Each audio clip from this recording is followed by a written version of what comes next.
ہم سب جانتے ہیں اس بات کو کہ جب حضرت مسلم کوفہ تشریف لائے تو ایک جم غفیر تھا جس نے حضرت مسلم بن عقیل کا استقبال کیا.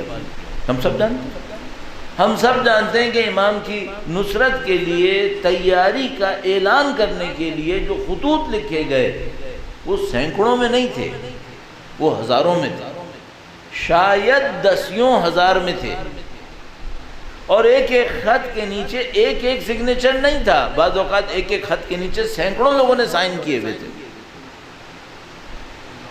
یہ سب لوگ کوفہ میں موجود تھے اور قافلہ اسرا کوفہ سے ہی گزرا ہے، کوفہ سے ہی گزرا ہے. تو ہمیں فوراً اپنے آپ سے ایک سوال کرنا پڑتا ہے. اور عزیزو، اگر واقعاً آپ اس موضوع کے اوپر سوچنا چاہتے ہیں تو میں آپ کی خدمت میں عرض کروں گا، صرف یہیں پہ سننے پہ اکتفا مت کیجیے گا، کبھی اکیلے بیٹھ کر اس کو سنجیدگی سے سوچیے گا، اور ایک خاص سوال اپنے ذہن سے گزاریے گا کہ اگر کربلا دوبارہ بننے والی ہے تو اب وہ آوان و انصار امام حسین کے کہاں ہیں؟ وہ کون ہے؟ خاصیت کیا ہوتی ہے؟ اور چونکہ بس چند منٹ کا ہی وقت ہے، اس لیے بہت تیزی سے اگر میں عرض کروں آپ کی خدمت میں، بھئی ایک زہیر بن قین بجلی ہے اور ایک کوفی، ایک حضرت حر ہیں اور ایک 1000 کا لشکر جس کے حر لیڈر ہیں. حضرت حر تو آئے لیکن وہ 1000 کا لشکر نہیں آیا. تو حضرت حر میں خاص بات کیا ہے؟ اور ان 1000 میں وہ کون سا نقص ہے، عیب ہے جس کی وجہ سے وہ نہیں آئے؟ حضرت زہیر تو آئے جو اس وقت تک اپنی زندگی میں اہل بیت کے چاہنے والے بھی مشہور نہیں تھے. یعنی اگر آپ حضرت زہیر بن قین بجلی کی تاریخ کا جائزہ لیں، آپ اور میں الحمدللہ آج کل معلومات کا دور ہے، ہم سب لوگ اچھی طرح جانتے ہیں کہ وہ اہل بیت کے کیمپ میں مشہور نہیں تھے.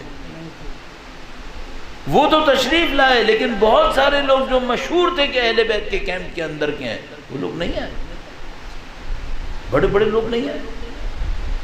ڈفرنس کہاں پر ہے؟ اچھا، کیا ڈفرنسز وہی ہیں جن سے ہم ڈفرینشیٹ کرتے ہیں؟ نام لینا، غم میں غم منانا، خوشی میں خوش ہونا، ناموں کا ان کے ناموں سے شبیہ ہونا، یہی ڈفرینسز ہیں کیا؟ نہیں، تو کوئی بھی ڈفرینس نہیں ہے. وہ اساس کیا ہے؟ وہ بنیاد کیا ہے؟ تو جب آپ اس اساس اور بنیاد کے اوپر کام کریں تو پھر اپنے آپ کو کریدنے کی کوشش کریں. اور یہ میں آپ کی خدمت میں عرض کروں، جس بات کا ہمیں خوف رہتا ہے، ابھی پچھلی مجلس میں بھی یہی عرض کر رہا تھا، جس بات کا ہمیں بہت زیادہ خوف رہتا ہے وہ یہ کہ ہم لوگ مجلسیں پڑھتے رہیں گے، بولتے رہیں گے، سنتے رہیں گے لوگ، اور ان سب کے بعد علم میں تو اضافہ ہو اور کرداروں میں تبدیلی نہ ہو، تو کیا نصیب ہوا؟ تو جس چیز کی بہت سخت ضرورت پڑے گی وہ یہ کہ عزیزان محترم ایک چھوٹی سی پریکٹس آپ کی خدمت میں عرض کروں گا. میں معمولاً کوشش کرتا ہوں کہ جو ہمارے سننے والے ہوں ان کے عمل کے اوپر کوئی اثر پڑ جائے، کوئی تبدیلی آئے. تو چھوٹا سا ایک کام، انتہائی اہم کام، اس کو کرنے کی کوشش کریں تاکہ انشاءاللہ میں اور آپ اس قافلے کے اندر شامل ہو سکیں جو ہمیں سعادت تک پہنچائے گا انشاءاللہ. درود بھیجے گا محمد و آل محمد.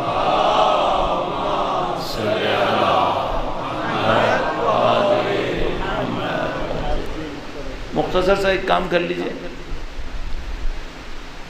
جو میں ہوں وہ آپ نہیں جان پائیں گے. ظاہر میری ایک پرسنل لائف ہے، میری ایک ذاتی زندگی ہے.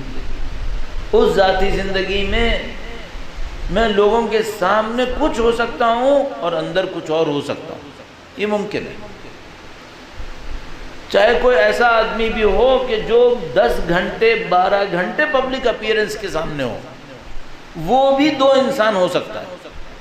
کچھ دکھاتا رہے اور اندر کچھ اور ہو، یہ سب ممکن ہے. تو میں کیا ہوں آپ مجھے نہیں جانتے، آپ کیا ہیں میں آپ کو نہیں جانتا. لیکن ایک سوال ہے، کیا ہم اتنا دھوکہ دیں گے کہ اپنے آپ کو بھی نہ جانتے ہوں؟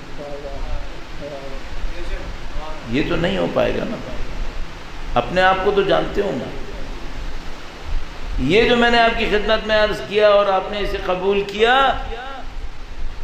میں آپ کی خدمت میں کبھی اور موقع ملا اور وہاں پہ اس کو تفصیل سے عرض کر رہا ہوں، ہم اس دھوکے میں بھی مبتلا ہیں کہ ہم یوں سمجھ رہے ہیں کہ ہم اپنے آپ کو جانتے ہیں، اور بعض اوقات خدا ہمیں موقع دیتا ہے کہ ہم یہ پہچان پائیں کہ نہیں، اپنے چھپے ہوئے کو تم خود بھی نہیں پہچانتے۔ یہ بھی ہوتا ہے۔ چلیے اس مرحلے کو چھوڑ دیتے ہیں، اس مرحلے کو چھوڑ دیتے ہیں جس میں میرے اندر ایک انسان چھپا ہوا ہے اور میں شاید خود بھی نہیں جانتا کہ وہ کیا ہے، اور خدا کبھی موقع دیتا ہے کہ میں اسے پہچاننے کی کوشش کروں کہ وہ کیا ہے۔ اس مرحلے کو چھوڑ دیتے ہیں۔ ابھی اس مرحلے کو لے لیتے ہیں۔ آپ اپنی صفات کو جانتے ہیں، میں اپنی صفات کو جانتا ہوں۔ تو چھوٹا سا ایک کام کر لیں، آپ جو اپنے آپ کو جانتے ہیں اس کے بارے میں اپنے آپ سے ایک سوال کریں کہ جو آدمی ایسا ہو وہ امام کے لشکر میں جا سکتا ہے؟ یہ کر لیں۔ اس کو چھوڑ دیں جو آپ نہیں پہچان پائے، اندر چھپا ہوا ہے، اور میں عرض کر رہا ہوں کہ وہ ہے، ابھی اس کو چھوڑ دیتے ہیں۔ اس کو جس کو پہچانتے ہیں اس کو لے کر آئیں اپنی آنکھوں کے سامنے اور اپنے آپ سے پوچھیں یہ امام کے لشکر میں جا سکتا ہے؟ اگر آپ اللہ کو حاضر و ناظر سمجھ کر یہ فیصلہ کر سکیں کہ ہاں میں اس قابل ہو گیا ہوں کہ امام کے لشکر میں جا سکتا ہوں، خدا آپ کو مبارک کرے، پروردگار آپ کے درجات اور زیادہ بلند فرمائے۔ لیکن خدا نہ کرے اگر آپ کو بھی یہ احساس ہو کہ نہیں، کچھ مسائل ایسے ہیں جو شاید رکاوٹ بن جائیں گے، اگر آپ کو یہ احساس ہو تو خدا نے آپ کو ایک موقع دیا، اور میں وہ چند رکاوٹیں صرف مثال کے طور پہ عرض کروں تاکہ انشاءاللہ اس انالیسس میں تھوڑی سی مدد مل جائے۔ درود بھیجے گا محمد و آل محمد۔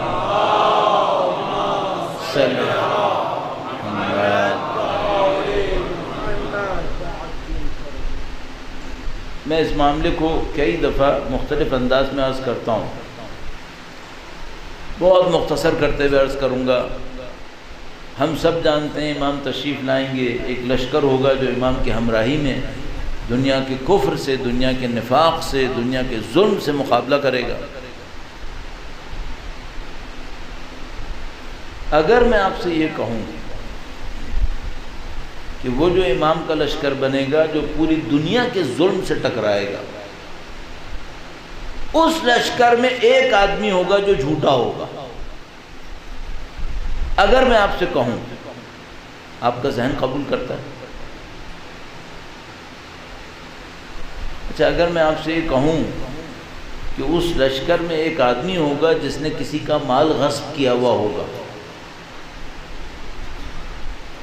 آپ کا ذہن قبول کرتا ہے؟ اس لشکر میں ایک بندہ ہوگا جس کی عادت یہ ہوگی کہ وہ کوئی فعل حرام کرتا ہوگا، آپ کا ذہن قبول کرتا ہے؟ آپ مجھ سے فوراً کہیں گے کہ مولانا اس لشکر کے لیے 1100 سال انتظار ہوا ہے، 1100 سال انتظار ہوا ہے، لاکھوں لوگ اس کے انتظار میں شہید ہوئے ہیں، کروڑوں لوگ اس لشکر کے انتظار میں الاجل الاجل کہتے کہتے دنیا سے گزر گئے۔ اب وہ لشکر بنے اور اس میں نعوذ باللہ تعالیٰ ایک آدمی چور ہو، ایک آدمی جھوٹ بولتا ہو، ایک آدمی ایسا، ایک آدمی ویسا، آپ فوراً مجھ سے کہیں گے مولانا اگر یہ روایت میں ہو تب بھی وہ روایت صحیح نہیں ہوگی، ہو ہی نہیں سکتا یہ کام۔ اگر ایسا ہے تو پھر اپنے نقص اور عیب کو خود کاؤنٹ کر لیجئے گا کہ اس کے ہوتے ہوئے لشکر امام میں جانا ممکن ہوگا، اس کو خود دیکھ لیجئے۔ اور یہ وہ سب سے بڑی ذمہ داری ہے جو آپ کے سامنے ہے، اور میں نے بالکل آپ کے سامنے یوں گویا سمجھ لیجئے ایک آئینہ یہاں پہ رکھیں، آپ اپنے آپ کو دیکھیں کہ میں یہ ہوں جو میں جانتا ہوں کہ میں کیا ہوں۔ اب بتاؤ یہ آدمی لشکر امام میں جا سکتا ہے یا نہیں جا سکتا؟ اب اگر آپ کو اپنے انالیسس کے اندر کچھ پریشانیاں نظر آئیں کہ بھائی یہ 4-5 مسائل ہیں جو شاید رکاوٹ بنیں گے، اب آپ مجھے بتائیے آپ کی ذمہ داری کیا ہے؟ اس میں کون سا اصول کافی پڑھنے کی ضرورت ہے؟ اس میں کون سا آپ کو تفاسیر پڑھنے کی ضرورت ہے اور تاریخ پڑھنے کی ضرورت ہے؟ اس میں تو 2 + 2 4 کر کے ایک بات ہے، بھئی یہ نقص ہے، اس نقص کے ہوتے ہوئے لشکر امام میں جانا ممکن نہیں ہے۔ تو اگر میں امام کے ظہور کا انتظار کر رہا ہوں تو پہلا کام کیا کروں؟ پہلا کام یہ کرو، اس نقص کو ختم کرو، اس کا مقابلہ کرو۔ اب آپ الحمدللہ رب العالمین ایک مجلس منعقد کر رہے ہیں جس میں آپ امام کی تشریف آوری سے پہلے اپنی ذمہ داریوں کو سمجھنا چاہ رہے ہیں، تو بھائی پہلی ذمہ داری کیا بنے؟ تربیت کرو۔ اب آپ جتنا بھی زیادہ اس کے اوپر غور کرتے چلے جائیے، اب کوئی آدمی مجھ سے یہ کہے، میں ایک اور مثال آپ کی خدمت میں عرض کرتا چلوں اور اس اعتبار سے یہ آخری پوائنٹ ہو، درود بھیجے گا محمد و آل محمد صلی یوں فرض فرمائی جیسے امام کا لشکر منعقد ہو گیا، بن گیا امام کا لشکر، اب وہ لوگوں کو قبول کر رہے ہیں۔ میرے جیسا ایک امام کے سامنے پہنچے اور امام سے کہے کہ مولا میں ذاکر ہوں، میں نے اتنے عرصے آپ کے اجداد طاہرہ کا ذکر کیا ہے، میں نے یہ کام کیے اور میں اپنے تمام ان کاموں کو گنوانا شروع کر دوں، گنواتا رہا ہوں اور اس کے بعد مولا سے کہوں کہ مولا لیکن میرے اندر 2-3 نقص ہیں، آپ میرے ان کاموں کی وجہ سے ان نقائص سے صرف نظر کریں اور مجھے میرے نقائص کے ساتھ اس لشکر میں آنے دیں۔ کتنا چانس ہے کہ میں پہنچ پاؤں گا؟ مثلا میں امام سے کہوں کہ مولا میں نے آپ کے امجد کا تذکرہ کیا ہے، ذکر کیا ہے، میں نے یہ کیا، میں نے وہ کیا، میرے اندر دنیا کی محبت ہے، اسے آپ قبول کر لیں، ہوں میں دنیا پرست، دنیا مجھے بھاتی ہے، دنیا کے لیے میں بعض اوقات غلط کو صحیح بھی کر لیتا ہوں، اسے آپ مجھ سے قبول کر لیجئے، چونکہ میں دعائے کمیل پڑھتا ہوں، چونکہ میں حدیث کسا پڑھتا ہوں، چونکہ میں مجالس پڑھتا ہوں، آپ مجھ سے قبول کر لیں۔ آپ کے خیال میں کوئی چانس ہے؟ اچھا کیوں یہ چانس آپ کا ذہن کہہ رہا ہے کہ نہیں ہے؟ ممکن ہے کوئی ہو کہ اپنے ذہن میں کہے کہ ٹھیک ہے چند لوگوں نے کہا ہے کہ نہیں ہے، لیکن وہ یہ کہیں کہ نہیں ہمارے خیال میں چانس ہے، تو میں کہوں گا نہیں یہ صحیح کہہ رہے ہیں، چانس نہیں ہے۔ کیوں؟ جس لشکر نے بننا ہے اس نے ہر ظلم سے لڑنا ہے۔ یملأ الارض قسطا وعدلا کما ملئت ظلما وجورا، اس نے کسی ظلم کو نہیں چھوڑنا ہے۔ اب وہ لشکر جس نے دنیا کے ہر ظلم سے لڑنا ہے، کیا کسی ظالم کو اپنے اندر آنے دے گا؟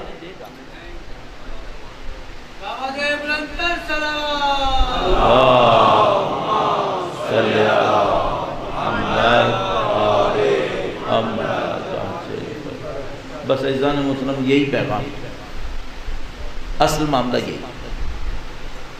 اب باقی مجھ سے کوئی یہ کہے کہ بھائی میں امام کا چاہنے والا ہوں، میں ہر روز صبح دعائے عہد پڑھتا ہوں، یہ 4-5 خرابیاں میرے اندر ہیں، انشاءاللہ دعائے عہد کے صدقے میں امام قبول کر لیں گے۔ میں نے تو اپنی مثال رکھ کے آپ کو کہہ دیا، آپ نے نہیں مانا، آپ نے قبول نہیں کیا کہ مثلا میں 34 سال 35 سال سے دینی طالب علم ہوں، میں اپنے امام سے کہوں کہ مولا چونکہ میں 35 سال سے دینی طالب علم ہوں لہذا میری دنیا پرستی کو آپ چھوڑ دیں۔ آپ نے کہا نہیں یہ نہیں ہو سکتا۔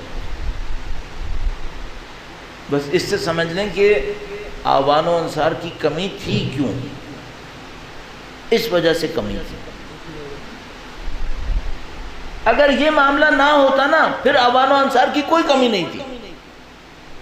اگر یہ معاملہ نہ ہوتا، اگر یہ سخت فلٹر نہ ہوتا تو کسی بھی دور میں آوان و انصار کم نہیں تھے۔ پھر تو میں نے عرض کیا آپ کی خدمت میں 150 ہجرت سے پہلے وہ کمانڈر دعویٰ کر رہا ہے میں 3 لاکھ فوجی لا سکتا ہوں، امام نے فرمایا کہ ہمارے کسی کام کے نہیں۔